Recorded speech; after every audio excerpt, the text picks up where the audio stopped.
भावनी तर नदी आहे नदी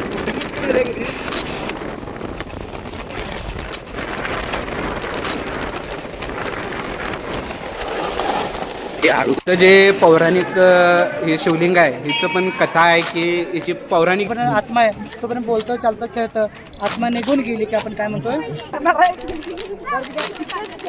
इकडे दगडांवर आम्ही फिरायला लागलो की नाही तर रामाचं पाऊल असं उठलेलं आहे म्हणतात तर ते कुठं काय बघायचं आहे आम्हाला. शेवटचे महाराज ज्यावेळा झाले त्यावेळेला त्यांनी वारस आणलाच नाही. अरे बापरे. हा त्यामुळे तिथून हे असं पडी हेच झालं त्याला कोण वारसच नाही. भोलेनाथचे भक्त म्हणायचे ते बघा. तर आणि कसं काय विषय पब्लिक तर आता आम्ही आमच्या स्प्लेंडर सोबत आणि माझे 2 पुतणे आहेत तर त्यांच्यासोबत आजच्या आजऱ्यातल्या एका प्लेसला निघालोय जिथं आता उद्या यात्रा असणार आहे त्यामुळं ती एक प्लेस तुम्हाला दाखवणार आहे आणि व्हिडिओ लास्टपर्यंत एंडपर्यंत बघायला लागतोय. तर चला आपण जाऊया आजऱ्यात. तर सेफ्टी फर्स्ट त्यामुळे पहिला हेल्मेट घातले.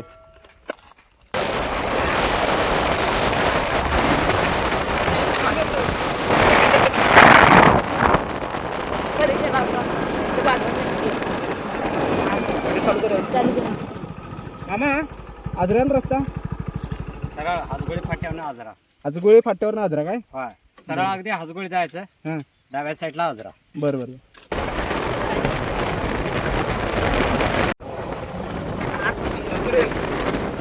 भावनी तर नदी आहे नदी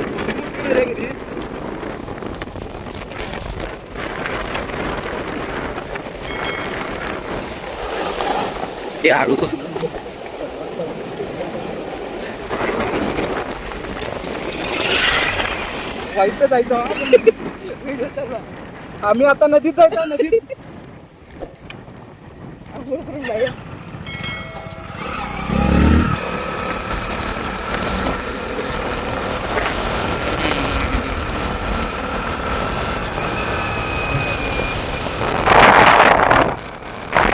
कौन है ये लोग?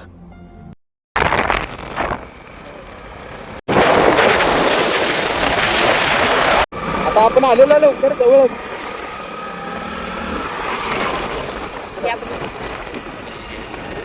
जुना पूल आजरा.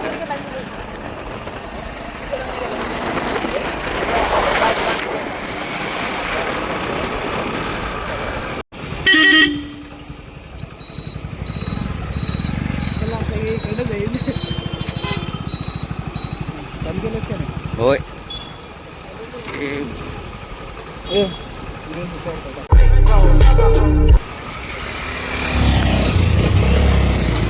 भाई पब्लिक इथं गर्दी एकदम जाम झाली आहे. गर्दी एकदम जाम.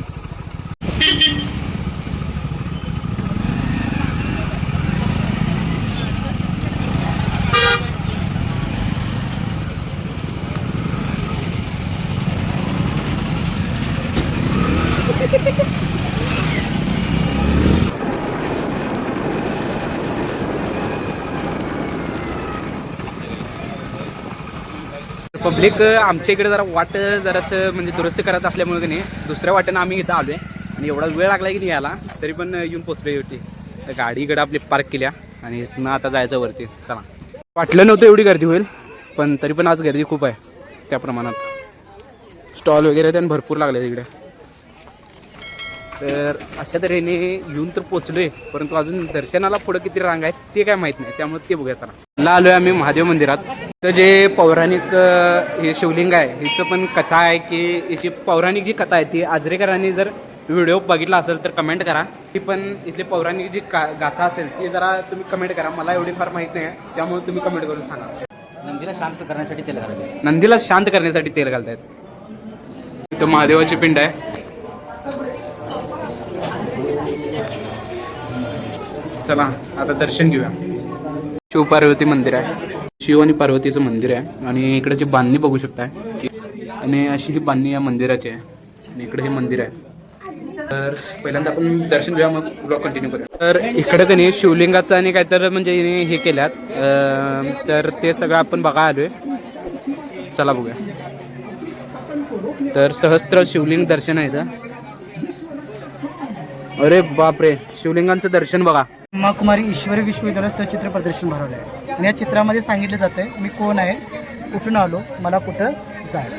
तर मी म्हणजे कोण, मी म्हणणारी कोण शक्ती आहे. तर याच्यामध्ये दाखवलेलं आहे, एका बाजूला सांगणार आणि मध्ये जीवात्मा दाखवलेला आहे आणि मध्ये आत्मा दाखवलेला आहे. ज्यावेळी आत्मा शरीरामध्ये प्रवेश करते त्यावेळी त्या आत्म्याला म्हटलं जीवात्मा म्हटलं जातं. पण आपल्यामध्ये जो आत्मा आहे पण आपण जिवंत आहोत. ती आत्मा कुठं राहते, कुठं आहे, दोन डोळ्यांच्या मध्ये आहे. ती आत्मा अति सूक्ष्म ज्योतिर्बिंदू स्वरूप पॉईंट ऑफ लाईट आहे, ह्या चमड्याच्या डोळ्यात शिकत नाही, अति सूक्ष्म. आणि तीच आत्मा मन बुद्धी संस्कार सहित काय आत्मा आहे. मनाद्वारे विचार करते, बुद्धीद्वारे निर्णय घेते, संस्कार म्हणजे गुण. आत्म्याचे 3 कर्म. या तिन्ही कर्मांद्वारे आत्मा डोळ्याद्वारे बघते, कानाद्वारे ऐकते, मुखाद्वारे बोलते, हाताद्वारे कार्य करते आणि पायाद्वारे चालते. सर्व कर्मेंद्रियाचा राजा कोण आहे, आत्मा. तो आत्मा 2 डोळ्यांच्या मध्ये आहे. तसे एक्झाम्पल उदाहरणासाठी गाडी दिलेली आहे, त्या गाडीला चालवा ड्रायव्हर लागतो. जसं ही पण एक गाडी आणि या गाडीचा ड्रायव्हर कोण, आत्मा आहे. तसं या गाडीत ब्रेक एक्सलेटर आहेत, तसं या गाडीमध्ये ब्रेक प्लस एक्सलेटर. जसं या गाडी ड्रायव्हर आहे तोपर्यंत गाडी चालते, ड्रायव्हर निघून गेला गाडी थांबते. तसं या गाडी जोपर्यंत आत्मा आहे तोपर्यंत बोलतं चालतं खेळतं. आत्मा निघून गेली की आपण काय म्हणतोय, तो गेला किंवा ती गेली म्हणतात. ती बॉडी गेली अशी म्हणतात का बघा, तो आणि ती गेली म्हणजे कोण गेलं, आत्मा निघून गेले. आणि आत्मा अजर अमर अविनाशी आहे. हा ओम शांती ओमचा पार्ट खूप मोठा होत असल्याने आपण हा पार्ट वेगळा करणार आहे. तर हा बघायचा असेल तर नक्की कॉमेंटमध्ये नक्की सांगा. आमच्या रामतीर्थचं निसर्ग जे मिळत नाही असं कुठं पण फिरायला गेलं तरी व्ह्यू आहे की नाही, व्ह्यू ऑन द स्पॉट बघायला गेलं तर विषय हार्ड म्हणतात त्यातला प्रकार. आणि खरोखर एवढं भारी वाटायला की नाही. आज पुतण्याच घेऊन आलो आहे ब्लॉगमध्ये आणि पुतणे पण आपले एन्जॉय करायला लागले ब्लॉग. आणि इकडे दगडांवर आम्ही फिरायला लागलो की नाही तर रामाचं पाऊल असं उठलेलं आहे म्हणतात. तर ते कुठं काय बघायचं आहे आम्हाला.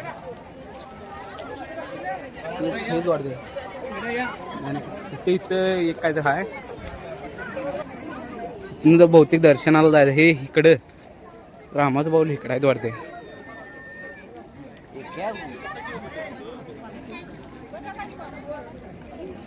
हे रामाचं पाऊल आहेत ना, होय हे रामाचं पाऊल आहेत ना. हा हे रामाचं पाऊल आहेत.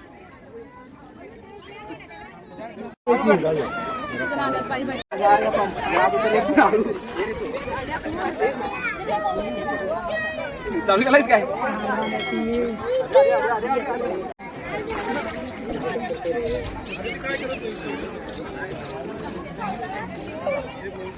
हॉटेलमध्ये मार रे आता.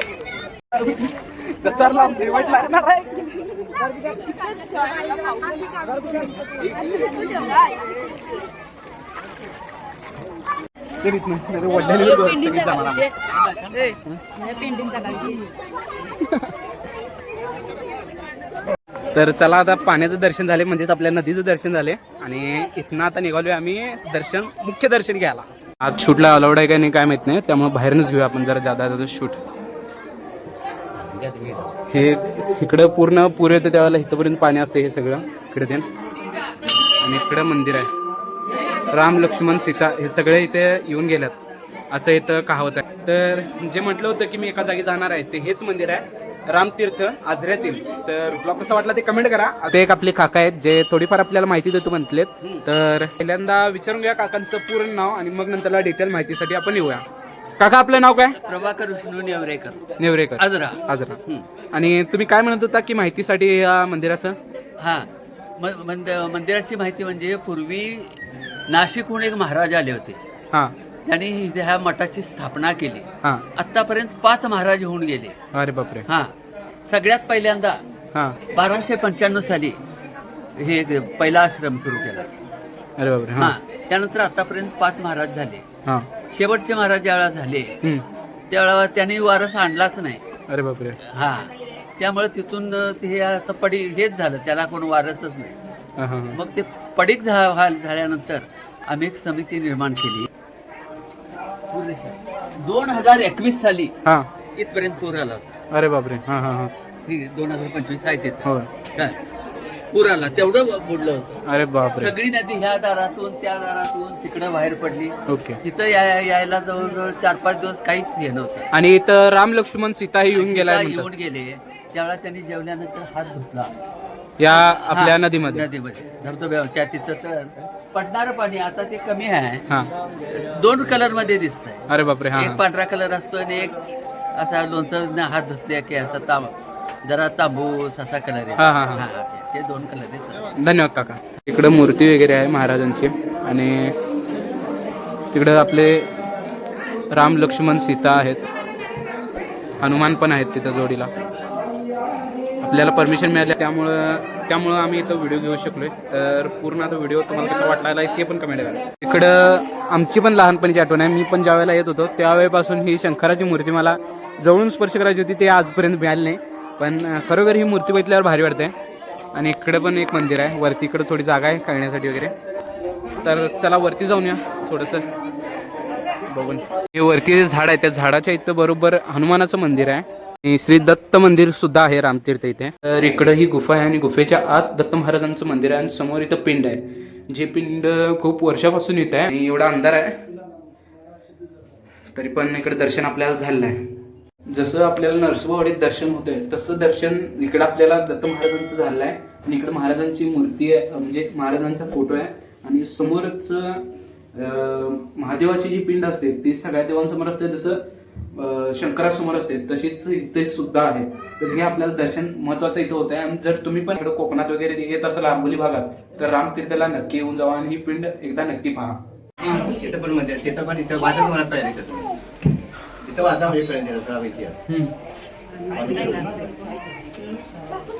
या बोर्डावर पूर्णपणे माहिती लिहिलेली आहे, तुम्ही स्क्रीनशॉट घेऊ शकताय किंवा इथे येऊन पूर्ण तुम्ही माहिती बघू शकता. आपल्या व्हिडिओतनं पण बघू शकता. भोलेनाथचे भक्त म्हणायचे ते बघा. तर आणि बघा, अरे बापरे अरे बापरे अरे बापरे अरे बापरे, हळूहळू खरोखर मस्त आहे. इथं जी छोटीशी एक मुलगी आहे ती आपल्या शंकर भगवानला आरती ओवाळल्याने अगरबत्ती आहे काय आणि तिच्या हातात. काय नाव आहे आपलं तुझं? काय नाव? माझं नाव गौरव आहे. श्री स्वामी समर्थ. स्वामी समर्थ. श्री स्वामी समर्थ. टाटा. ती मला पण सगळ्यांना अगरबत्ती ओवाळते का? चलो टाटा. म्हणून आणि आम्ही इकडे चप्पल घालायसाठी चालतो आणि मला पाठीमान येऊन असं धप्पा दिला की आल्या आल्या काय म्हटलं, अरे भावा, हा एकदा होऊन जाऊ दे. ना रेटला ना भेटला माझा भाऊ मला रामतीर्थला भेटला. सपला विषय. तर इथं आपल्याला संजय दादा रेडेकर म्हणजेच आपले संजय भाऊ म्हणतात त्यांना, आणि ते पण आपल्यासारखेच कवी आहेत आणि त्यांनी पण आपल्याला भेटला, त्यामुळे विषय हार्ड झालाय थोडा. तर पब्लिक आपला इथं ब्लॉग संपलेला आहे आणि आपण आता चाललोय मलिग्राला. तर हा ब्लॉग कसा वाटला ते कमेंट करा, लाईक करा, शेअर करा. जाता आता पहिल्यांदा चॅनलला सबस्क्राईब करा विसरू नका. चला.